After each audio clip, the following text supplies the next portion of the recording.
ഇപ്പോൾ U D എഫിൻ്റെ അവിഭാജ്യ ഘടകമായിട്ട് ഒരു കാരണവശാലും ജോസ് മാണിയെ ഇതിലെടുക്കരുത് എന്ന് പറയുന്ന ജോസഫ് ഗ്രൂപ്പ് ഇടതുപക്ഷ മുന്നണിയുടെ അവിഭാജ്യ ഘടകരുത് എത്രയോ കൊല്ലം ഭൂരിപക്ഷ തീരുമാനപ്രകാരം വേണമെങ്കിൽ ഡോക്ടർ ജയരാജ് പോവാം. പക്ഷേ റോഷി അഗസ്റ്റിൻ പോകുന്നില്ല.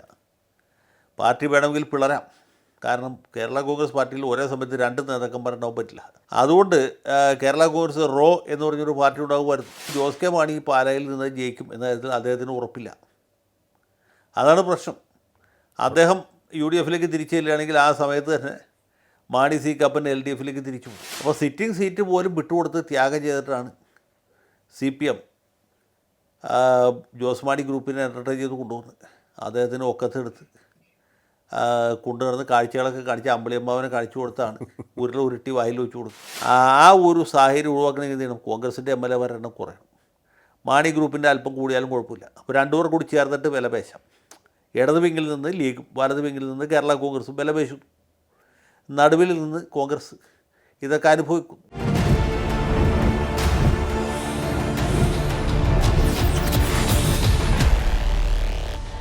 നമസ്കാരം. ടോക്കിംഗ് പോയിന്റിലേക്ക് സ്വാഗതം. കേരള കോൺഗ്രസ് മാണി വിഭാഗം UDF-ലേക്ക് എത്തിയേക്കും എന്നുള്ള വാർത്ത വലിയ ചർച്ചയ്ക്കാണ് കേരളത്തിലിടയാക്കിയത്. കാരണം നിയമസഭാ തിരഞ്ഞെടുപ്പ് അടുത്ത വേളയിൽ ആ നീക്കത്തിന് വലിയ പ്രാധാന്യമാണുള്ളത്. എന്നാൽ ജോസ് കെ മാണി തന്നെ അത് നിഷേധിച്ച് രംഗത്ത് വന്നിരിക്കുകയാണ്. ഒന്നിൽ ഏറെ തവണയാണ് ഇത്തരത്തിൽ ഒരു സമീപനം പരസ്യമായ അദ്ദേഹത്തിന് പ്രഖ്യാപിക്കേണ്ടി വന്നത്. എങ്കിലും ഇപ്പോഴും തിരശ്ശീലയ്ക്ക് പിന്നിൽ നീക്കങ്ങൾ നടക്കുന്നു എന്നുള്ള സൂചനകളൊക്കെ ഉണ്ട്. എന്നാൽ മറുവശത്തുള്ള വാർത്തകളും വരുന്നുണ്ട്. അത്തരത്തിൽ യാതൊരു നീക്കത്തിനും സാധ്യതയില്ല എന്ന് പറയുന്നവരുമുണ്ട്. പരിശോധിക്കാൻ നമുക്ക് ഈ വിഷയത്തിൻ്റെ ഉള്ളുകളികൾ. നമ്മോടൊപ്പം ചേരുകയാണ് രാഷ്ട്രീയ നിരീക്ഷകൻ അഡ്വക്കേറ്റ് A. ജയശങ്കർ. നമസ്കാരം സാർ. ടോക്കിംഗ് പോയിന്റിലേക്ക് സ്വാഗതം. നമസ്കാരം. സാറിന് എന്ത് തോന്നുന്നു? കേരള കോൺഗ്രസ് മാണി വിഭാഗം UDF-ലേക്ക് പോകാനുള്ള സാധ്യതയുണ്ടോ? കാരണം ജോസ് കെ മാണി തറപ്പിച്ച് തന്നെയാണ് പറഞ്ഞുകൊണ്ടേ ഇരിക്കുന്നത് പോകുന്ന പ്രശ്നമില്ല, ഞങ്ങൾ LDF-ൽ ഉറച്ചു നിൽക്കും എന്നും. എന്ത് തോന്നുന്നു അങ്ങേക്ക്? ഇപ്പോഴത്തെ മാട്ട് കണ്ടിട്ട് പോകാനുള്ള സാധ്യത താരതമ്യേന വിരളമാണ്. പോകാൻ നല്ല സാധ്യതയുണ്ടായിരുന്നു. പോകാനുള്ള മുഹൂർത്തം ഇതായിരുന്നില്ല. സത്യം പറഞ്ഞാൽ ഈ പഞ്ചായത്ത് മുനിസിപ്പാലിറ്റി തെരഞ്ഞെടുപ്പിന് മുമ്പാണ് പോകാൻ ഏറ്റവും പറ്റിയ സമയം. അങ്ങനെ പോയ പല സംഭവങ്ങളും നമുക്കറിയാം. പല പാർട്ടികളും തെരഞ്ഞെടുപ്പിന് മുമ്പ് കൂട് വിട്ട് കൂട് മാറുന്ന അല്ലെങ്കിൽ മുന്നണി വിട്ട് മുന്നണി മാറുന്ന ഒരു നാട്ടു നടപ്പുണ്ട്. അതിപ്പോൾ ആരും കുറ്റം പറഞ്ഞിട്ട് കാര്യമില്ല. ഈ ഇടതുപക്ഷ ജനാധിപത്യ മുന്നണിയുടെ അവിഭാജ്യ ഘടകമായിരുന്നല്ലോ RSP അല്ലേ?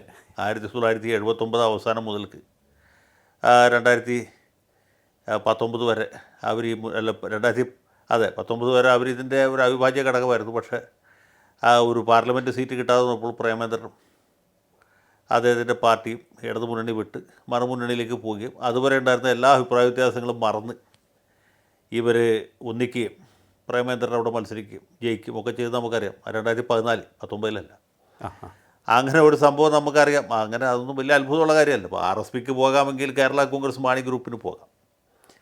അപ്പോൾ അതുകൊണ്ട് തെറ്റൊന്നും പറയാനില്ല.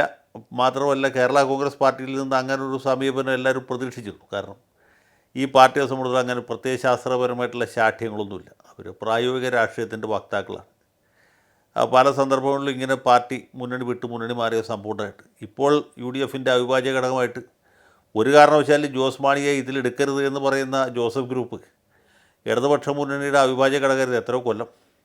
അതിനു മുമ്പ് UDF-ൻ്റെ ആരംഭകാലം മുതൽക്ക് അതിൻ്റെ ഒരു പാർട്ട്ണറായിരുന്നു.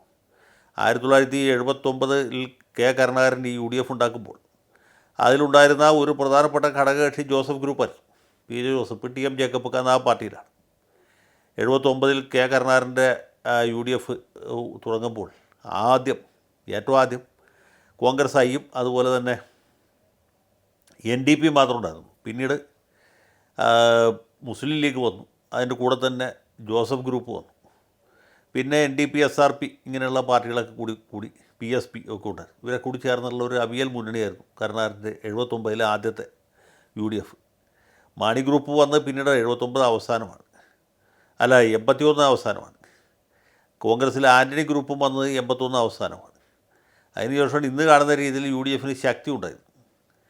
പിന്നീട് കുറേ കാലത്തിന് ശേഷം ഈ മൂവാറ്റുപുഴ സീറ്റ് കിട്ടാതെ വന്നപ്പോഴാണ് PJ ജോസഫ് പിണങ്ങി പിരിഞ്ഞ് UDF വിട്ടു പോകുന്നത്. അത് 1989 രാജീവ് ഗാന്ധിക്ക് ഭൂരിപക്ഷം നഷ്ടപ്പെട്ട ആ പാർലമെൻറ്റ് തെരഞ്ഞെടുപ്പ്.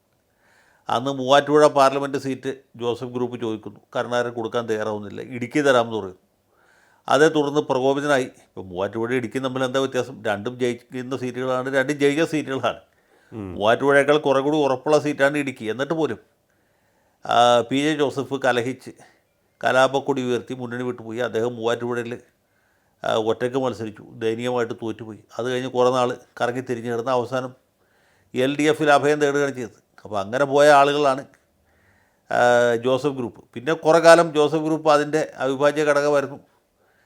ജോസഫ് തന്നെ ഈ മുന്നണിയുടെ പ്രതിനിധിയായിട്ട് മന്ത്രിയായി. ജോസഫ് രാജിവെച്ചപ്പോൾ കുരുവിള മന്ത്രിയായി, കുരുവിള രാജിവെച്ചപ്പോൾ മോൻസ് മന്ത്രിയായി.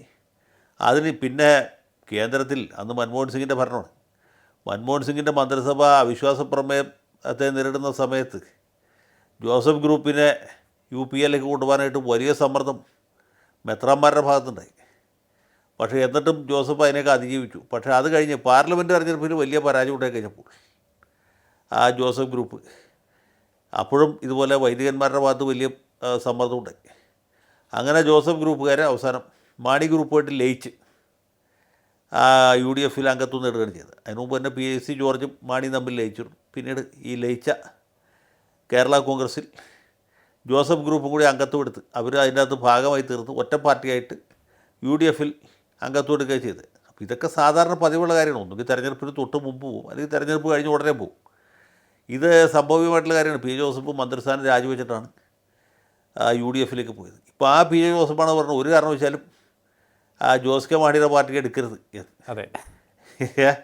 അപ്പോൾ ഇത് പിന്നെ ഓരോരുത്തരുടെയും നിലപാടുകൾ എങ്ങനെയാണ് മാറുന്നത് എന്ന് നോക്കിയാൽ മതി. നിലനിൽപ്പിൻ്റെ നിലപാടാണെന്ന് തോന്നുന്നു അല്ലേ സാർ? നിലനിൽപ്പാണ് പ്രധാനം. ഇപ്പം KM മാണിയുടെ പാർട്ടി അല്ലെങ്കിൽ ജോസ് കെ മാണിയുടെ പാർട്ടി UDFിലേക്ക് വരരുത് എന്ന് പി ജോസഫ് പറഞ്ഞത് എന്താ വെച്ചാൽ, ജോസഫിന് ജോസ് കെ മാണിയോട് പ്രത്യേകിച്ച് വിരോധം ഉണ്ടായിട്ടില്ല. ഇവർ കഴിഞ്ഞ 5-6 കൊല്ലം മുമ്പ് ഒറ്റ പാർട്ടിയായിട്ട് പ്രവർത്തിച്ചവരാണല്ലോ. അതെ. KM മാണി മരിക്കണ വരെ ഒറ്റ പാർട്ടിയായിരുന്നു. KM മാണിയുടെ നേതൃത്വത്തിൽ ഒരു തവണ അവർ UDF ഇട്ട് വന്നതാണ്. ഈ 2011 തെരഞ്ഞെടുപ്പിന് ശേഷം, അല്ല 16 തെരഞ്ഞെടുപ്പിന് ശേഷം, 16 നിയമസഭാ തെരഞ്ഞെടുപ്പിൽ വലിയ തിരിച്ചടി ഉണ്ടായതിന് ശേഷം അന്ന് പി ജോസഫ് MLA ആണ്, KM മാണി MLA ആണ്, CF തോമസ് MLA ആണ്. ഇവർ മുന്നണി വിട്ടു പോന്നു. മുന്നണി വേണ്ട രീതിയിൽ സഹായം, പിന്തുണ ഈ ബാർക്കോഴ അഴിമതി ആരോപണത്തെ പ്രതിരോധിക്കുന്നതിൽ KM മാണിക്ക് കിട്ടിയില്ല എന്നാരോപിച്ച് മുന്നണി വിട്ടു പോകുന്നതാണ്. കുറച്ച് കഴിഞ്ഞ് രാജ്യസഭാ സീറ്റ് ഇടുമ്പോൾ തിരിച്ച് മുന്നണിയിലേക്ക് തന്നെ പോയി. അങ്ങനെ വീണ്ടും മുന്നണിയിൽ നിൽക്കുമ്പോഴാണ് ലോക്സഭാ തെരഞ്ഞെടുപ്പ് വരുന്നത്. ലോക്സഭാ തെരഞ്ഞെടുപ്പിൽ തോമസ് ചാഴിക്കാടൻ കോട്ടയത്ത് സ്ഥാനാർത്ഥിയായിട്ട് മത്സരിക്കുന്നു, അദ്ദേഹം ജയിക്കുന്നു. അതിന് തൊട്ട് മുമ്പായിട്ടാണ് മാണി സാറ് മരിക്കുന്നത്. മാണി സാറ് മരിക്കുമ്പോൾ ഇവർ UDFിലാണ്. മരണശേഷമാണ് പിന്നെയും ഇടയിളക്കം ഉണ്ടായിട്ട് വിട്ടുപോയത്. അപ്പോൾ ജോസ് കെ മാണി വിട്ടുപോയപ്പോൾ പി ജെ ജോസഫ് UDFിൽ നിന്നു, ജോസ് കെ മാണി LDFിലേക്ക് പോയി. അങ്ങനെയാണ് ജോസ് കെ മാണി LDFിലെത്തിയത്. അപ്പോൾ ജോസ് കെ മാണിക്ക് വേണമെങ്കിൽ പഞ്ചായത്ത് തിരഞ്ഞെടുപ്പിന് മുമ്പ് ജനങ്ങൾ എതിരാണ് എന്ന് മനസ്സിലാക്കി അദ്ദേഹത്തിന് UDFിലേക്ക് വരാമായിരുന്നു. UDFിൽ ആർക്കും എപ്പോൾ വേണമെങ്കിൽ വരാം, അങ്ങനത്തെ ഒരു അഴകുഴമ്പൊരു സെറ്റപ്പാണ്. പക്ഷേ അദ്ദേഹം പോയില്ല. അദ്ദേഹം ലോക്കൽ ബോഡി ഇലക്ഷനിലും LDFിൻ്റെ ഭാഗമായിട്ട് നിന്നു. അതിൻ്റെ ഒരു കാരണം എന്ന് വെച്ചാൽ ഈ കോൺഗ്രസ്സിൽ ചെന്നാൽ അവരുടെ ആട്ടും തുപ്പും ഏക്കേണ്ടി വരും എന്നുള്ളതാണ്. മാത്രമല്ല ഇട്ടെറിഞ്ഞ് പോയ ആളായതുകൊണ്ട് ജോസ് കെ മാണിയോട് കോൺഗ്രസ്സുകാർക്ക് ഉള്ളുകൊണ്ട് വലിയൊരു എതിർപ്പും പുച്ഛമൊക്കെ ഉണ്ട്. പണ്ട് പി ജോസഫിനോട് ഇത് തന്നെയായിരുന്നു. അദ്ദേഹം LDFിൽ നിന്ന് തിരിച്ചു ചെല്ലുന്ന സമയത്ത് അന്ന് തൊടുപുഴയിൽ കോൺഗ്രസ്സുകാർ ജോസഫിൻ്റെ കോലം കത്തിക്കുക വരെ ചെയ്തു. കോൺഗ്രസ്സുകാർക്ക് ഓർമ്മയുണ്ടോയെന്ന് എനിക്കറിയില്ല, പി ജോസഫിന് ഓർമ്മയുണ്ടോയെന്ന് അറിയില്ല. പക്ഷേ അന്ന് കോൺഗ്രസ്സുകാർ പി ജോസഫിൻ്റെ കോലം കത്തിച്ചു തൊടുപുഴയിൽ. ഇപ്പോൾ പാലയിലെ കോൺഗ്രസ്സുകാർ ജോസ് മോൻ്റെ കോലം കത്തിക്കാൻ റെഡിയായിട്ട് നിൽക്കുന്നു. കാരണം അവരെ സംബന്ധിച്ചുള്ള പ്രശ്നം എന്ന് വെച്ചാൽ ഇദ്ദേഹത്തോടുള്ള എതിർപ്പോ പാർട്ടിയോടുള്ള എതിർപ്പോ അല്ല. ഈ കേരള കോൺഗ്രസിൻ്റെ ഒരു ഗ്രൂപ്പ് വിട്ടുപോയി കഴിഞ്ഞാൽ കോൺഗ്രസ്സുകാർക്ക് ആ സീറ്റുകൾ കൈയടക്കുകയും അവിടെ അവരുടെ സ്ഥാനാർത്ഥികളെ മത്സരിക്കുകയും ഇവരുടെ നേതാക്കന്മാർക്ക് തന്നെ മത്സരിക്കാൻ അവസരം കിട്ടുകയും ചെയ്യും. അതുകൊണ്ടാണ് അതെ കോട്ടയം ജില്ലയിലും പത്തനംതിട്ട ജില്ലയിലും ഒക്കെ പ്രധാനപ്പെട്ട സീറ്റുകളൊക്കെ കേരള കോൺഗ്രസ്സുകാർ കൈയടക്കി വെച്ചേക്കാണ്. അവരൊന്ന് പോയി കിട്ടിയാൽ മതിയെന്നാണ് കോൺഗ്രസ്സുകാരുടെ ആഗ്രഹം, അതാണ് അവരുടെ താല്പര്യം. അതുകൊണ്ട് അവർക്ക് സ്വാഭാവികമായിട്ടും മാണി ഗ്രൂപ്പ് വരുന്നതിൽ താല്പര്യമില്ല. ഇനി ജോസ് കെ മാണിയുടെ ഗ്രൂപ്പ് വരികയാണെന്ന് വെച്ചോളൂ, വന്നാൽ തന്നെ കോൺഗ്രസ്സുകാരെ കൊണ്ട് ആപതുള്ള പണികളൊക്കെ അവർ ചെയ്യും ഇവരെ തോൽപ്പിക്കാൻ വേണ്ടിയിട്ട്. അതും എന്നാലും അവർക്ക് ആ സീറ്റ് അടുത്ത തവണയെങ്കിലും പിടിച്ചു പിടിച്ചെടുക്കാൻ പറ്റുള്ളൂ. അതുകൊണ്ടാണ് അപ്പോൾ കോൺഗ്രസ്സുകാർ സാധാരണ ഘടകകക്ഷികൾക്കിട്ട് ഇതുപോലത്തെ പല പണികളും പണിയാറുണ്ട്. മുസ്ലിം ലീഗ് ഒഴിച്ച് മുസ്ലിം ലീഗിൻ്റെ കേന്ദ്രങ്ങളിൽ അവർ വളരെ ശക്തരായതുകൊണ്ട് അതുപോലുള്ള കളികൾ അവിടെ നടക്കില്ല. ഇവിടെ ഈ ഞങ്ങളുടെ കളമശ്ശേരി മണ്ഡലത്തിലൊക്കെ കോൺഗ്രസ്സുകാർ അവരാൽ പറ്റുന്ന രീതിയിലുള്ള വേല ലീഗിനിട്ട് വയ്ക്കാറുണ്ട്. ചിലപ്പോഴൊക്കെ അത് ഭരിക്കാറുമുണ്ട്. പക്ഷേ മലപ്പുറത്തും മറ്റും അത് പറ്റുകയില്ല. കാരണം അവിടെ ലീഗാണ് പ്രധാനപ്പെട്ട പാർട്ടി എന്നുള്ളതുകൊണ്ട്. അപ്പോൾ ഇതാണ് ഇവിടെ സംഭവിച്ചുകൊണ്ടിരിക്കുന്നത്. ഇപ്പോൾ ജോസ് കെ മാണി വരുന്നതിൽ താത്വികമായിട്ടോ പ്രത്യയശാസ്ത്രപരമായിട്ടോ ഈവൻ രാഷ്ട്രീയമായിട്ട് പോലും എതിർക്കേണ്ട ആവശ്യമില്ല. കാരണം ഇതിൻ്റെ ജാത്യാൽ തന്നെ അതിൻ്റെ സ്വഭാവേന ജനിതകപരമായിട്ട് UDFൻ്റെ ഭാഗമാണ് ജോസ് മാണി ഗ്രൂപ്പ്. അപ്പോൾ അദ്ദേഹം വരുന്നതിന് ഇവർ എതിർക്കേണ്ട ആവശ്യമില്ല. പിന്നെ അവർക്ക് ഉള്ളുകൊണ്ട് ഒരു ഇഷ്ടക്കേടുണ്ട്, പ്രവർത്തകർക്ക് ഇഷ്ടക്കുറവുണ്ട്. 5 കൊല്ലം LDFിൽ നിന്ന് കിട്ടാവുന്നത്ര ആനുകൂല്യങ്ങളൊക്കെ പറ്റിയതിന് ശേഷം UDFൻ്റെ സർക്കാർ വരാൻ പോകുന്നു എന്ന തോന്നലുണ്ടായപ്പോൾ, അതും പഞ്ചായത്ത് തെരഞ്ഞെടുപ്പിൽ പോലും തോറ്റതിന് ശേഷം ഞങ്ങൾ കൂടി ചേർന്ന് ജനാധിപത്യത്തെ ശക്തിപ്പെടുത്താം എന്ന് പറഞ്ഞു വരുമ്പോൾ അതിൽ സ്വാഭാവികമായിട്ടൊരു അഭംഗിയുണ്ട് എന്നുള്ളത് ഒഴിച്ചാൽ UDFിലാണെങ്കിലും LDFിലാണെങ്കിലും ഇങ്ങനെയുള്ള മാറ്റങ്ങളൊന്നും പുതിയ കാര്യമൊന്നുമല്ലല്ലോ. അപ്പോൾ സ്വാഭാവികമായിട്ടുള്ള ഒരു കാര്യം തന്നെയാണ് ജോസ് കെ മാണിയുടെ പാർട്ടി തിരിച്ചു വരിക എന്നുള്ളത്. അദ്ദേഹത്തെ സ്വാഗതം ചെയ്യുക എന്നുള്ള ഉത്തരവാദിത്തം കോൺഗ്രസ്സുകാർക്കില്ലെങ്കിൽ പോലും മെത്രാന്മാർക്കുണ്ട്. കാരണം മെത്രാന്മാരുടെ താല്പര്യം കൂടി മുൻനിർത്തിയിട്ടാണല്ലോ ജോസ് കെ മാണിയുടെ ഗ്രൂപ്പ് ഓരോ തവണയും പ്രവർത്തിക്കുന്നത്. ഓക്കെ. അദ്ദേഹം ഈ UDF വിട്ട് LDFിലേക്ക് പോയത് എന്തുകൊണ്ടാണ്? മറ്റേ ബെന്നി ബെഹനാൻ ഇവരെ കുറ്റപ്പെടുത്തിക്കൊണ്ടോ അല്ലെങ്കിൽ കോട്ടയം ജില്ലാ പഞ്ചായത്ത് പ്രസിഡന്റ് സ്ഥാനം പോയതുകൊണ്ടാണോ? അല്ല.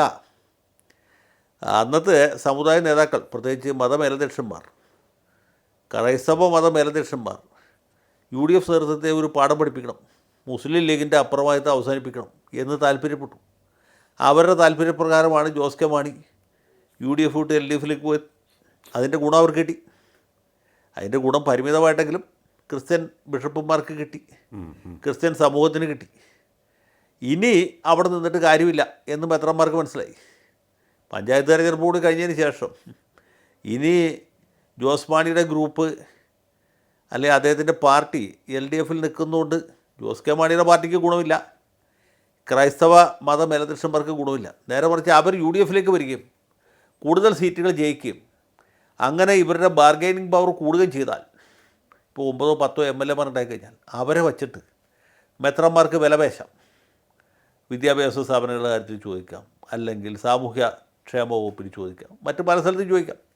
ന്യൂനപക്ഷ ക്ഷേമ വകുപ്പിലടക്കം ഇവർക്ക് പല സ്ഥാനമാനങ്ങളും ഡിമാൻഡ് ചെയ്ത് മസിൽ പിടിച്ച് മേടിക്കാം. നേരെ മറിച്ച് ജോസഫ് ഗ്രൂപ്പ് മാത്രമേ ഉള്ളൂ UDFിലെങ്കിൽ അതിൽ നിന്നിട്ട് ചിലപ്പോൾ 2 or 3 കൂടിയ 4 or 5 പേര് ജയിക്കും. അവരെ വെച്ചിട്ട് വിലപേശാൻ പറ്റുകയില്ല. മറുഭാഗത്ത് മുസ്ലിം ലീഗ് വളരെ ശക്തമായിട്ട് നിൽക്കുന്നു.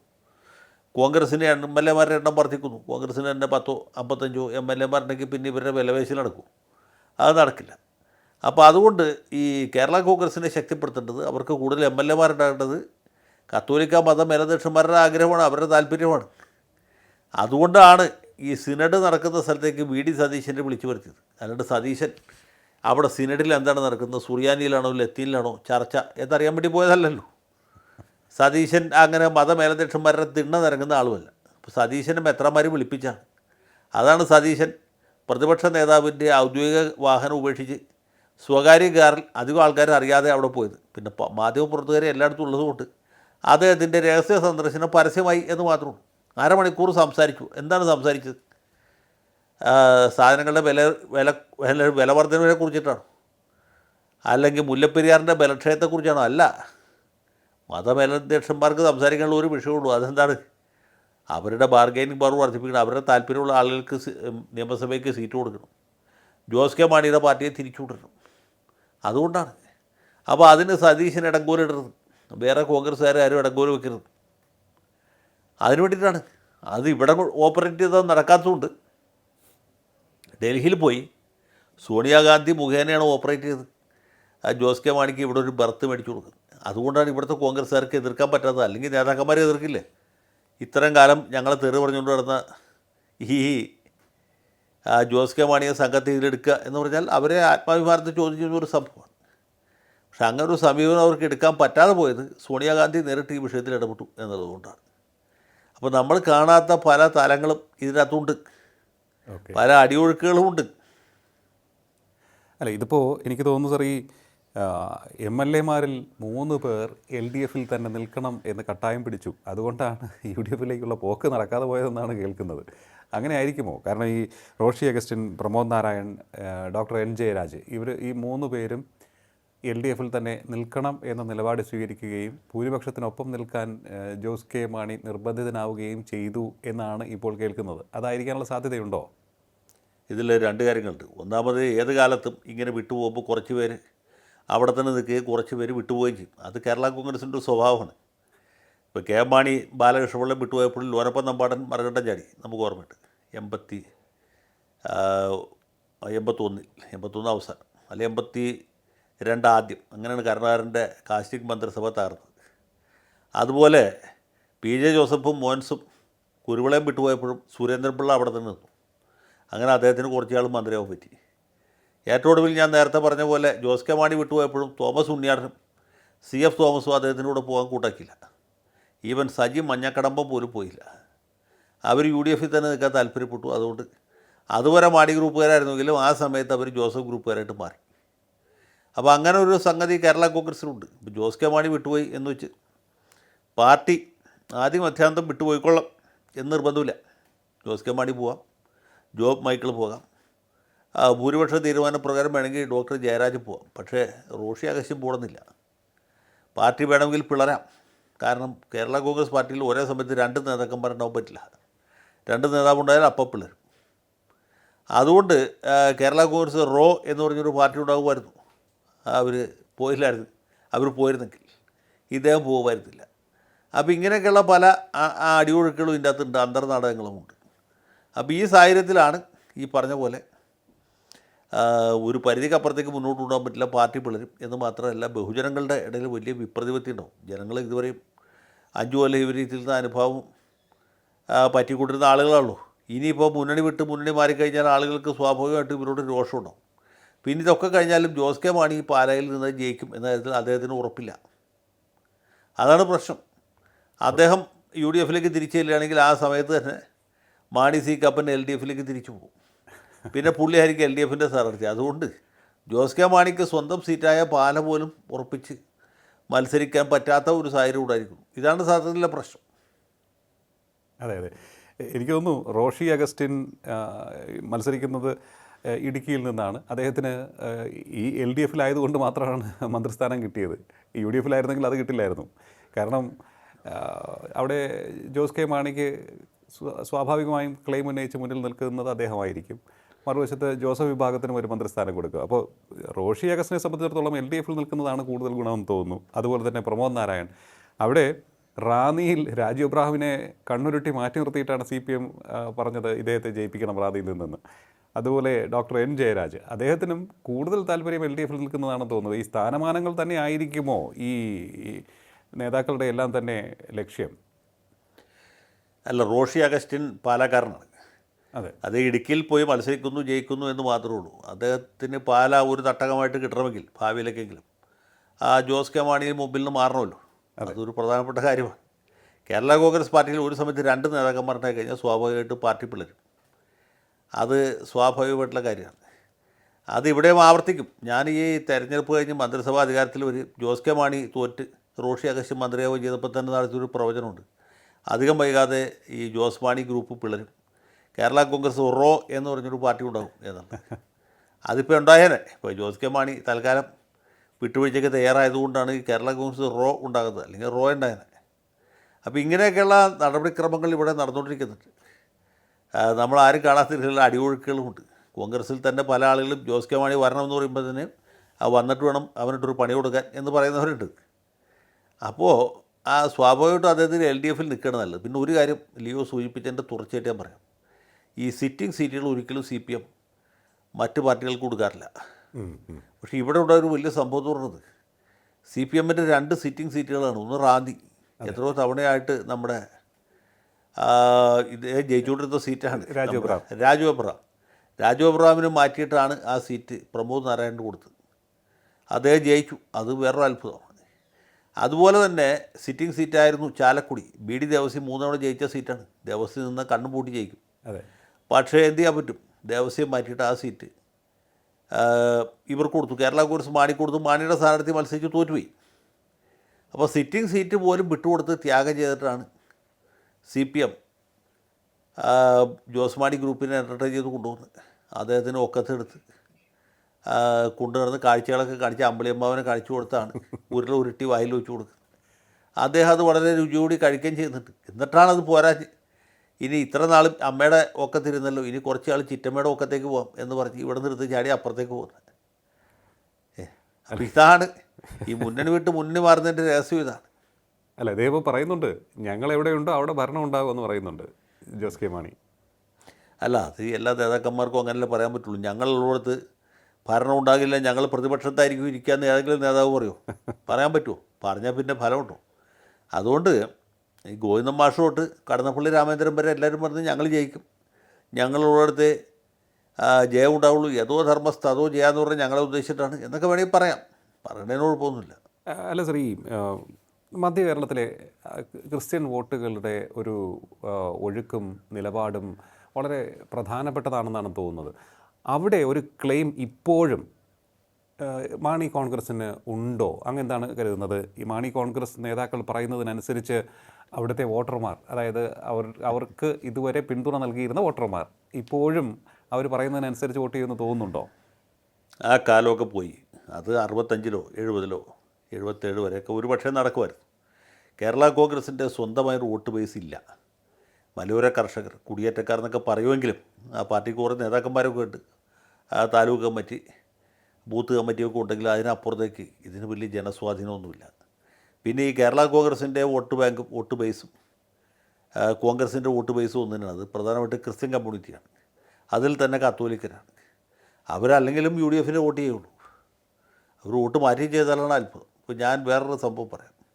ഈ ജോസഫ് ഗ്രൂപ്പ് നേരത്തെ UDFലുണ്ട് അല്ല LDFലുണ്ടായിരുന്ന കാലത്ത് ഞങ്ങളുടെയൊക്കെ പാർട്ടി കമ്മിറ്റിക്ക് പോയി കഴിയുമ്പോൾ പാർട്ടി കമ്മിറ്റി സംഘടനാ റിപ്പോർട്ടിൽ വായിച്ച് കേൾക്കുന്ന ഒരു സാധാരണ വാചകം എങ്ങനെയാണ്: കേരള കോൺഗ്രസ് ജോസഫ് ഗ്രൂപ്പ് ഉണ്ടായിരുന്നുകൊണ്ട് നമ്മുടെ വോട്ട് അവർക്ക് കിട്ടി, അവർ മത്സരിക്കുന്ന സീറ്റിൽ, എന്നല്ലാതെ അവരുടെ ഒരു വോട്ട് പോലും നമുക്ക് കിട്ടിയില്ല എന്നുള്ളതാണ്.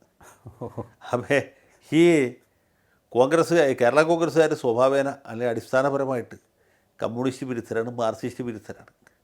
അവരുടെ ഒരു സ്ഥാനാർത്ഥി മത്സരിക്കുകയാണെങ്കിൽ അവർ വോട്ട് ചെയ്യും. അപ്പോൾ ആ CPMൻ്റെ CPIയുടെയും കൂടി വോട്ട് കിട്ടി അയാൾ ജയിക്കും. മറിച്ച് CPIയുടെയോ CPMൻ്റെയോ RSPയുടെയോ സ്ഥാനാർത്ഥിയുടെ മത്സരിക്കുന്നെങ്കിൽ അവർ വോട്ട് ഒന്നുകിൽ ചെയ്യൂല, ചെയ്യുകയാണെങ്കിൽ തന്നെ കോൺഗ്രസിന് ചെയ്യും. അപ്പോൾ അങ്ങനെയാണ് അവരുടെ ഒരു മനഃശാസ്ത്രപരമായിട്ടുള്ള ആ ഒരു വോട്ടിംഗ് പാറ്റേൺ. അപ്പോൾ ഇങ്ങനെയൊക്കെ നിൽക്കുന്ന സ്ഥലത്ത് നമ്മൾ കൃത്യമായിട്ട് ഇത്ര ആൾ ഇവിടുന്ന് അങ്ങോട്ട് പോകും, അവിടെ നിന്ന് ഇങ്ങോട്ട് വരും എന്ന് പറയുന്നതിൽ കഥയില്ല. പക്ഷേ ഏതാണ്ട് ഒരു നമുക്ക് പ്രവചനം നടത്താനും പറ്റും. അല്ല, ഇപ്പോൾ കഴിഞ്ഞ തദ്ദേശ തെരഞ്ഞെടുപ്പിൽ അവർക്ക് അങ്ങ് പറഞ്ഞതുപോലെ ഒരു ക്ലെയിം ഉന്നയിക്കാൻ സാധിക്കുന്ന തരത്തിലുള്ളൊരു പെർഫോമൻസ് കാഴ്ചവെക്കാൻ സാധിച്ചില്ല. അവിടെ നമ്മൾ പ്രാദേശിക നേതാക്കളുമായിട്ടൊക്കെ സംസാരിക്കാൻ കഴിഞ്ഞപ്പോൾ അവർ പറയുന്നത് ഒരു ധർമ്മസങ്കടത്തിലാണ് പ്രവർത്തകരും പ്രാദേശിക നേതാക്കളും ഒക്കെ തന്നെ. കാരണം അവർ ശീലിച്ചതും അവരുടെ DNA ഒക്കെ തന്നെ ഒരു UDF സ്വഭാവമാണ്, അല്ലെങ്കിൽ ഒരു കോൺഗ്രസ് സ്വഭാവമാണ്.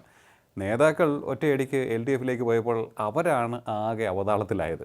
ഇതുവരെ UDFനെ ജയിപ്പിക്കാൻ വേണ്ടി വോട്ട് ചോദിച്ച് പോയവർക്ക് ഒറ്റയടിക്ക് LDFന് വേണ്ടി പ്രവർത്തിക്കേണ്ടി വന്നു. അത് അവർക്ക് വല്ലാത്തൊരു മാനസിക സംഘർഷത്തിന് ഇടയാക്കിയെന്നാണ് പറയുന്നത്. അവർക്ക് മാനസിക സംഘർഷമൊന്നുമില്ല. അത് രണ്ട് കാരണം കൊണ്ടാണ്. ഒന്നാമത് 5 കൊല്ലം LDFൽ നിന്നപ്പോൾ അവർക്കൊരു സംഘർഷം ഉണ്ടായില്ലോ. ഇവിടുന്ന് കിട്ടാവുന്ന ലഭ്യങ്ങളൊക്കെ അവർ മേടിച്ചു. ഇപ്പോൾ അവർക്ക് സംഘർഷം ഉണ്ടാവുകയാണെങ്കിൽ അതിൻ്റെ കാരണം ഇപ്പോൾ UDF ജയിക്കാൻ പോകുന്നു. ജോസഫ് ഗ്രൂപ്പിന് പല ആനുകൂല്യങ്ങളും കിട്ടും. 5 കൊല്ലത്തേക്ക് നമ്മൾ കയ്യിലും കുത്തി നടക്കണമല്ലോ എന്ന ചിന്താഗതിയോടുള്ള സംഘർഷമായിരിക്കും. പിന്നെ രണ്ടാമത്തെ കാര്യം, സംഘർഷം ഉണ്ടാവില്ല എന്ന് പറഞ്ഞത്, അവർ ഇടതുപക്ഷ മുന്നണിയിൽ നിൽക്കുമ്പോൾ തന്നെ അവർക്ക് വോട്ട് കോൺഗ്രസ്സിന് ചെയ്യാം, UDF സ്ഥാനാർത്ഥികൾക്ക് ചെയ്യാം. അതിന് തകരാറൊന്നുമില്ല. സാധാരണ അങ്ങനെ ചെയ്യാറുണ്ട്. ഞാൻ നേരത്തെ പറഞ്ഞല്ലോ LDFലുള്ള കാര്യം. UDFലേക്ക് പോയാലും അങ്ങനെ ചെയ്യാറുണ്ട്. UDFലാണ് നിൽക്കുന്നത് എന്ന് കരുതിയിട്ട് ജോസഫ് ഗ്രൂപ്പിൻ്റെ വോട്ടുകൾ പൂർണ്ണമായിട്ടും UDFന് കിട്ടും എന്ന് ഉറപ്പിച്ച് പറയാൻ പറ്റുകയില്ല. അവർ തന്നെ വോട്ട് മാറ്റി ചെയ്യും. ഇവർ വന്നാൽ ഇവരും മാറ്റി ചെയ്യും. ഇപ്പം ഞാനൊരു ടെല്ലിങ് എക്സാമ്പിൾ പറയാം. ഈ 2004 പാർലമെൻറ്റ് തെരഞ്ഞെടുപ്പുണ്ടായ PC തോമസ്, നമ്മുടെ PT ചാക്കോയുടെ മകൻ PC തോമസ് മൂവാറ്റുപുഴ പാർലമെൻറ്റ് മണ്ഡലത്തിൽ മത്സരിച്ചപ്പോൾ ഗ്രൂപ്പ് വ്യത്യാസമില്ലാതെ സകല കേരള കോൺഗ്രസ്സുകാരും, മാണി ഗ്രൂപ്പുകാർ, ജോസഫ് ഗ്രൂപ്പുകാർ, PC ജോർജിൻ്റെ ആളുകൾ എല്ലാവരും ഇദ്ദേഹത്തിനാണ് വോട്ട് കൊടുത്തത്. ആർക്ക്? PC തോമസിനാണ്. എതിർ സ്ഥാനത്ത് ജോസ് കെ മാണിയായിരുന്നു. ജോസ് കെ മാണിക്ക് വോട്ട് ചെയ്യാത്തതെന്ന് വെച്ചാൽ മാണി സാറിനോടുള്ള എതിർപ്പ് കൊണ്ടാണ്. അപ്പോൾ മാണിയെ ഒരു പാഠം പഠിപ്പിക്കാൻ താല്പര്യമുള്ള എല്ലാ ആളുകളും അവർ കൊടിയുടെ നിറമോ ഏത് മുന്നണിയിൽ നിൽക്കുന്നു എന്നോ നോക്കാതെ PC തോമസിന് വോട്ട് ചെയ്തു. അതാണ് സംഭവം. അപ്പോൾ അങ്ങനെയൊക്കെ ചെയ്യാൻ ഒരു മടിയില്ലാത്ത ആളുകളാണ് ഈ മഹാന്മാരായ കേരള കോൺഗ്രസ്സുകാർ. അതുകൊണ്ട് അതിനും വലിയ പ്രാധാന്യം കൊടുക്കേണ്ടതില്ല. ഇപ്പോൾ ഈ മുസ്ലിം ലീഗ് എന്തുകൊണ്ടായിരിക്കും മാണി കോൺഗ്രസ് UDFിലേക്ക് വരണമെന്ന് ആഗ്രഹിക്കുന്നത്? അവർ അതിനുവേണ്ടി പരിശ്രമിക്കുന്നു, അല്ലെങ്കിൽ അവർ സ്വാഗതം ചെയ്യുന്നുണ്ട്, വിട്ടുവീഴ്ച ചെയ്യാൻ തയ്യാറാണെന്ന് പറയുന്നു. എന്തായിരിക്കും അതിൻ്റെ ഒരു രഹസ്യം? അതിൽ രാഷ്ട്രീയമായിട്ട് നോക്കും, മുസ്ലിം ലീഗുകാർ വളരെ ഹൃദയവിശാലതയുള്ളവരാണ്. അവരെ ഇങ്ങനെ പിണങ്ങിപ്പോകുന്നവരെ തിരിച്ചു കൊണ്ടിരുന്നവരാണെന്ന് പൊതുവേ ഒരു സംസാരമുണ്ട്. അത് ഒരു ചെറിയ പരിധിവരെ ശരിയുമാണ്. പണ്ട് കെ മുരളീധരൻ പോയപ്പോഴും അദ്ദേഹത്തെ ആനയിച്ചു കൊണ്ടുവന്നത് മുസ്ലിം ലീഗുകാരാണ്. പക്ഷേ അതിൻ്റെ ഫലം വിപരീതമായിരുന്നു. കെ കരുണാകരൻ DIC ഇട്ട് പോയിട്ട് വന്ന ആളുകളെയൊക്കെ കോൺഗ്രസ്സുകാർ വോട്ട് ചെയ്ത് തോൽപ്പിച്ചു, കോൺഗ്രസ്സുകാരെ DICക്കാർ വോട്ട് ചെയ്ത് തോൽപ്പിച്ചു. അതുകൊണ്ട് അതിൻ്റെ റിസൾട്ട് കാറ്റസ്ട്രോഫിക് ആയിരുന്നു. എങ്കിൽ പോലും ചെയ്യിച്ചത് ലീഗാണ്. അതുമാത്രമല്ല, ഇപ്പോൾ ഞാൻ നേരത്തെ പറഞ്ഞില്ലേ, ജോസ് കെ മാണി മാണി ഉള്ള സമയത്ത് മാണി ഗ്രൂപ്പുകാരെ ഒന്ന് തെറ്റിപ്പിരിച്ച് പോയതാണ്. അന്ന് ലീഗ് മുൻകൈ എടുത്തിട്ടാണ് അവർ തിരിച്ചു കൊടുത്തത്. അതിന് ഫലമായിട്ട് പ്രത്യുപകാരമായിട്ട് കോൺഗ്രസിൻ്റെ രാജ്യസഭാ സീറ്റ് ജോസ് കെ മാണി കൊടുക്കേണ്ടതെന്ന് മാത്രമേ ഉള്ളൂ. അപ്പോൾ ത്യാഗം എപ്പോഴും കോൺഗ്രസിൻ്റെ ചിലവിലായിരിക്കും, അതിൻ്റെ ദൗത്യം ലീഗിൻ്റെ ഉത്തരവാദിത്വത്തിലായിരിക്കും. അത് നല്ല സുഖമുള്ള കാര്യമല്ലേ. ഇപ്പം നമ്മൾ പഴനിമലയ്ക്ക് പോകും. പഴനിമലയിൽ എന്താണ് മറ്റേ ശയനപ്രദക്ഷിണം നടത്താം. ഞാൻ പോകുമ്പോൾ ഞാൻ ശയനപ്രദക്ഷിണം നടത്താമെന്ന് എന്താണ് നേർച്ച ചേർന്നിട്ട് ഞാൻ പോകണമെങ്കിൽ കുഴപ്പമില്ല. എൻ്റെ അയൽവക്കക്കാരനെ കൊണ്ട് ശയനപ്രദക്ഷിണം നടത്തിക്കാം എന്ന് ഞാൻ നേർച്ച ചേർന്ന് എങ്ങനെ ഇരിക്കും? അതിൻ്റെ ഗുണം കിട്ടുന്നത് എനിക്കും, ശയനപ്രദക്ഷിണം നടത്തുന്ന അയൽവക്കാരൻ. ഇതാണ് ലീഗിൻ്റെ മനസ്സ്. ത്യാഗമൊക്കെ കോൺഗ്രസിൻ്റെ ചെലവിലായിരിക്കും, അതിൻ്റെ ഉത്തരവാദിത്തം ലീഗിനായിരിക്കും, അതിൻ്റെ ക്രെഡിറ്റും ലീഗിനായിരിക്കും. അപ്പോൾ ഇങ്ങനെയൊക്കെയുള്ള ത്യാഗികൾ എല്ലാ പാർട്ടിയിലും ഉണ്ട്, ലീഗിൽ ഇത്തിരി കൂടുതലുണ്ട്, അത്രേ ഉള്ളൂ ഞാൻ പറഞ്ഞത്. അപ്പോൾ ഇങ്ങനെയൊക്കെയുള്ള പല നാടകങ്ങളുണ്ട്. പക്ഷേ ഇതിൽ യഥാർത്ഥ പ്രശ്നം എന്താ വെച്ചാൽ, ലീഗിന് ഇതിൻ്റെ അകത്ത് ഒരു താല്പര്യം ഒന്ന് UDFിൻ്റെ വിജയം ഉറപ്പാക്കുക എന്നുള്ളതാണ്. ഒന്നും കൂട്ടിയാൽ രണ്ടാകും എന്ന തിയറി അനുസരിച്ച് ഇപ്പോൾ ഈ ജോസഫ് ഗ്രൂപ്പ് ഇവിടെ ഉണ്ട്, മാണി ഗ്രൂപ്പ് കൂടി വന്നാൽ നെയ്യപ്പത്തിന് നെയ്യ് അധികമായതുകൊണ്ട് സ്വാദ് കുറയുകയില്ല എന്ന തിയറി വേണമെങ്കിൽ പറയാം. പക്ഷേ ഇവർ വന്നാൽ വിപരീത ഫലം ഉണ്ടാകുമെന്ന് ഞാൻ നേരത്തെ പറഞ്ഞു കഴിഞ്ഞു. അത് എന്തുകൊണ്ടാണെന്ന് ഞാൻ പറഞ്ഞു കഴിഞ്ഞു. കാരണം ഇവർ വരുമ്പോൾ ഇവരുടെ സ്ഥാനാർത്ഥികളെ ജോസഫ് ഗ്രൂപ്പുകാരും വില വയ്ക്കും, കോൺഗ്രസ്സുകാരും വില വയ്ക്കും, മറ്റ് ഘടകകക്ഷികളെ എല്ലാം വില വയ്ക്കും, ജോസ് മോനോടുള്ള വിരോധം കൊണ്ട്. പിന്നെ ജോസഫ് ഗ്രൂപ്പ് അല്ലെങ്കിൽ മാണി ഗ്രൂപ്പുകാർ തന്നെ വോട്ട് കോൺഗ്രസ്സിന് ചെയ്താൽ ചെയ്തു, ചെയ്തില്ലെങ്കിൽ ചെയ്തില്ല, അത്രേ ഉള്ളൂ അതിനകത്ത്. അപ്പോൾ അതല്ല വിഷയം. പിന്നെ ഈ ലീഗിനെ സംബന്ധിച്ചോളം ലീഗ് ഇതിലൊരു പ്രധാനപ്പെട്ട ആളാണ്. ഘടകകക്ഷികൾക്കിടയ്ക്ക് എന്തെങ്കിലും പ്രശ്നം ഉണ്ടാവുകയാണെങ്കിൽ, അസ്വാരസ്യം ഉണ്ടാവുകയാണെങ്കിൽ അവരെ കൂട്ടി വയ്പ്പിക്കുന്ന ഒരു ഫെവിക്കോളാണ് ലീഗ് എന്ന ഒരു ഇമ്പ്രഷൻ ഉണ്ടാക്കാൻ. പിന്നെ കോൺഗ്രസ്സിന് ഇഷ്ടമില്ലാത്ത കാര്യങ്ങൾ, ഇഷ്ടമില്ലാത്ത തീരുമാനങ്ങൾ, ഒരു കയ്പ് ഗുളിക ലീഗ് ഒരു ഷുഗർ കോട്ടിങ് ഇട്ട് കൊടുക്കും, അതിൻ്റെ ഭാഗമാണ്. മൂന്നാമത്തതും കൂടുതൽ ഗുരുതരമായേക്കാവുന്നതുമായ യഥാർത്ഥ കാരണം, ഈ വരുന്ന തെരഞ്ഞെടുപ്പ് കഴിഞ്ഞ് UDFിന് ഭൂരിപക്ഷം കിട്ടുന്ന സാഹചര്യത്തിൽ കോൺഗ്രസിൻ്റെ MLAമാരുടെ എണ്ണം പരമാവധി കുറഞ്ഞിരിക്കണം. പോയിന്റ് മനസ്സിലായോ? ഓക്കെ അങ്ങനെ ഒരു ലക്ഷ്യമുണ്ട്. ലീഗിന് ഏറ്റവും കൂടിയാൽ 19 സീറ്റ് അല്ലെങ്കിൽ 20 സീറ്റിലേ ജയിക്കാൻ പറ്റുള്ളൂ. 140-ൽ 20 സീറ്റ് കൊണ്ട് വലിയ അത്ഭുതങ്ങളും നടത്താൻ പറ്റില്ല. നേരെ മറിച്ച് കോൺഗ്രസിൻ്റെ ഒരു 45-50 സീറ്റ് കിട്ടി കഴിഞ്ഞാൽ ലീഗിൻ്റെ ബാർഗൈനിങ് പവർ വല്ലാതെ കുറയും. അതെ മനസ്സിലായോ? അതെ. അപ്പോൾ തുല്യന്മാർ തമ്മിലുള്ള ഒരു വിലപേശൽ, അല്ലെങ്കിൽ വളരെ അതുല്യന്മാർ തമ്മിലുള്ള വിലപേശലായി പോകും. ആ ഒരു സാഹചര്യം ഒഴിവാക്കണമെങ്കിൽ എന്ത് ചെയ്യണം? കോൺഗ്രസിൻ്റെ MLAമാരുടെ എണ്ണം കുറയണം. മാണി ഗ്രൂപ്പിൻ്റെ അല്പം കൂടിയാലും കുഴപ്പമില്ല. അപ്പോൾ രണ്ടുപേർ കൂടി ചേർന്നിട്ട് വിലപേശാം. ഇടത് വിങ്ങിൽ നിന്ന് ലീഗും വലത് വിങ്ങിൽ നിന്ന് കേരള കോൺഗ്രസും വിലപേശും, നടുവിൽ നിന്ന് കോൺഗ്രസ് ഇതൊക്കെ അനുഭവിക്കുന്നു. അതെ, മനസ്സിലായില്ല? അതെ. അപ്പോൾ കോൺഗ്രസിൻ്റെ MLAമാരുടെ എണ്ണം കുറയേണ്ടത് കേരള കോൺഗ്രസിൻ്റെ ആവശ്യമാണ്, അതിനേക്കാൾ കൂടുതലായിട്ട് ലീഗിൻ്റെ ആവശ്യമാണ്. എന്നാലേ ഇവരുടെ കൈയിട്ട് വരൽ അഥവാ അവരുടെ പേശി ബലം കുറയുകയുള്ളൂ. അപ്പോൾ അങ്ങനെയാണ് അതിൻ്റെ ഉദ്ദേശം. അപ്പോൾ ഇങ്ങനെയൊക്കെയുള്ള പല ഉദ്ദേശങ്ങളുണ്ട്. നമ്മൾ വിചാരിക്കുന്ന പോലെ ലളിതമായിട്ടുള്ളൊരു കാര്യമേ അല്ല ഈ തെരഞ്ഞെടുപ്പ് രാഷ്ട്രീയം. ആകെ സങ്കീർണമാണ്, വളരെ സങ്കീർണമാണ്. മാണി കോൺഗ്രസ് UDFിലേക്ക് പോകുന്നില്ല. LDFിൽ തന്നെ അവർ ഉറച്ചു നിൽക്കും. അത് എത്രത്തോളം അഡ്വാൻറ്റേജസ് ആയിട്ടുള്ളൊരു സിറ്റുവേഷൻ LDFിന് നൽകും? കാരണം ഈ തദ്ദേശ തെരഞ്ഞെടുപ്പിന് മുൻപ് നമ്മൾ വിചാരിച്ചു LDF തദ്ദേശ തെരഞ്ഞെടുപ്പിൽ വിജയിച്ച് കയറുമെന്ന്, മുന്നിലെത്തുമെന്ന്. പക്ഷേ അതുണ്ടായില്ല. അതിനുശേഷം നോക്കുകയാണെന്നുണ്ടെങ്കിൽ തിരിച്ചടികൾ ഒരു റാലി പോലെ വന്നുകൊണ്ടിരിക്കുകയാണ് LDFിനെ സംബന്ധിച്ചിടത്തോളം. ശബരിമല സ്വർണ്ണക്കൊള്ള വിഷയം ഒന്നിനുമേൽ ഒന്നായി വീണുകൊണ്ടേയിരിക്കുകയാണ്, അവർക്ക് തിരിച്ചടി കിട്ടിക്കൊണ്ടേയിരിക്കുകയാണ്. അപ്പോൾ ഈ മാണി കോൺഗ്രസ് അവിടെ നിൽക്കുന്നത് കൊണ്ട് ഇവർക്ക് ഈ ഒരു ഫൈറ്റിംഗ് പവർ, അല്ലെങ്കിൽ അവസാന ലാപ്പിൽ കുതിച്ചു കയറാനുള്ള കരുത്ത്, അങ്ങനെ എന്തെങ്കിലുമൊക്കെ കിട്ടുമെന്ന് തോന്നുന്നുണ്ടോ? അല്ല, മാണി ഗ്രൂപ്പ് പോകാതിരിക്കുന്നതുകൊണ്ടുള്ളൊരു ഗുണം, ഒന്നിലധികം ഗുണങ്ങളുണ്ട്. ഒന്നാമത്തെ ഗുണം മാണി ഗ്രൂപ്പ് പോയില്ല എന്നുള്ളത് തന്നെയാണ്. കാരണം തെരഞ്ഞെടുപ്പിന് തൊട്ട് മുമ്പ് ഒരു പ്രധാനപ്പെട്ട ഘടകകക്ഷി, അത് വെറൊരു ഘടകകക്ഷിയല്ല, മൂന്നാമത്തെ ഏറ്റവും വലിയ ഘടകകക്ഷി മുന്നണി വിട്ടു പോയി എന്ന് പറഞ്ഞാൽ അത് ഉണ്ടാക്കുന്ന ഇപ്പം തന്നെ മനഃശാസ്ത്രപരമായ ഒരു തിരിച്ചടിയുണ്ട്. അതിന് പുറമെ ഇതും കൂടി ആയിക്കഴിയുമ്പോൾ കാര്യം ഈ പോയ പാർട്ടിക്ക് എത്ര ആളുടെ ബലമുണ്ട്, അവർ ഒരുമിച്ച് പിടിച്ചാൽ എത്ര ആളെ ജയിപ്പിക്കാൻ പറ്റും, എത്ര പഞ്ചായത്ത് മെമ്പർമാരെ ജയിപ്പിക്കാൻ പറ്റും എന്നൊക്കെ വേറെ ചോദ്യമാണ്. എങ്കിൽ പോലും മൂന്നാമത്തെ ഘടകകക്ഷി വിട്ടുപോയി തെരഞ്ഞെടുപ്പിന് തൊട്ട് മുമ്പ് എന്ന് പറഞ്ഞാൽ അത് വോട്ടർമാർക്ക് കൊടുക്കുന്ന ഒരു സന്ദേശം മറിച്ചായിരിക്കും. പിന്നെ പാർട്ടിക്കാർക്ക് തന്നെ മനഃശാസ്ത്രപരമായ ഒരു ആഘാതമായിരിക്കും. ഏറ്റവും പ്രധാനപ്പെട്ട രണ്ടാമത്തെ ഘടകകക്ഷി പോയി എന്നുള്ളത്. അപ്പോൾ ഇത് ഒരു ഘടകമാണ്. അങ്ങനെ ഒരു പ്രശ്നം ഒഴിവായി. അത് LDFിനെ സംബന്ധിച്ചുകൂടി നേട്ടമാണ്. രണ്ടാമത് Kerala Congress Joseph group, Kerala Congress Mani group, Jose Mani group ശക്തമായി മത്സരിച്ചാൽ ജയിക്കാവുന്ന മണ്ഡലങ്ങൾ ഇപ്പോൾ ഇടുക്കി മണ്ഡലം, അല്ലെങ്കിൽ വേണമെങ്കിൽ റാന്നി, അല്ലെങ്കിൽ അവരുടെ കൈവശിരിക്കുന്ന അവർക്ക് മത്സരിച്ച് ജയിക്കാവുന്ന മണ്ഡലങ്ങൾ, ഓക്കെ, ആ മണ്ഡലങ്ങൾ പോകാതിരിക്കും. ഒന്നുമില്ലെങ്കിൽ LDFിൻ്റെ കോട്ടയിലുണ്ടാവുമല്ലോ. അതെ അതെ. CPIക്കും CPMനും കേരള കോൺഗ്രസിൻ്റെ വോട്ട് കിട്ടിയില്ലാതെ നോക്കി. എങ്കിൽ പോലും കേരള കോൺഗ്രസ് മാണിയിൽ നിന്ന് ജയിക്കുന്ന ആളുകൾ, ജോസ് മാണി ഗ്രൂപ്പിൽ നിന്ന് ജയിക്കുന്ന ആളുകൾ LDFിൽ തുടരും. അതൊരു പ്രധാനപ്പെട്ട കാര്യമാണ്. ഇങ്ങനെയൊക്കെയുള്ള വിഷയങ്ങൾ അതിൻ്റെ അകത്തുണ്ടാവും എന്നാണ് ഞാൻ വിചാരിക്കുന്നത്. സർ, മറ്റൊരു വിഷയം, ഈ CPIയും മാണി കോൺഗ്രസും തമ്മിൽ LDFിനുള്ളിൽ ഒരു ശീതസമരം നടക്കുന്നു എന്ന ചില സൂചനകളൊക്കെ പുറത്തു വന്നിരുന്നു. പരസ്പരം പല അഭിപ്രായ വ്യത്യാസങ്ങളും ഉണ്ടായിരുന്നു, അത് രൂക്ഷമായിക്കൊണ്ടിരിക്കുന്നു എന്നൊക്കെ പറയുന്നുണ്ട്. അപ്പോൾ ഇത് മുന്നണി വിട്ടു പോകാൻ അവരെ പ്രേരിപ്പിച്ച പല ഘടകങ്ങളിൽ ഒന്നാണ് എന്നും കേട്ടിരുന്നു. അതിനുള്ള സാധ്യത എത്രത്തോളം ഉണ്ട്?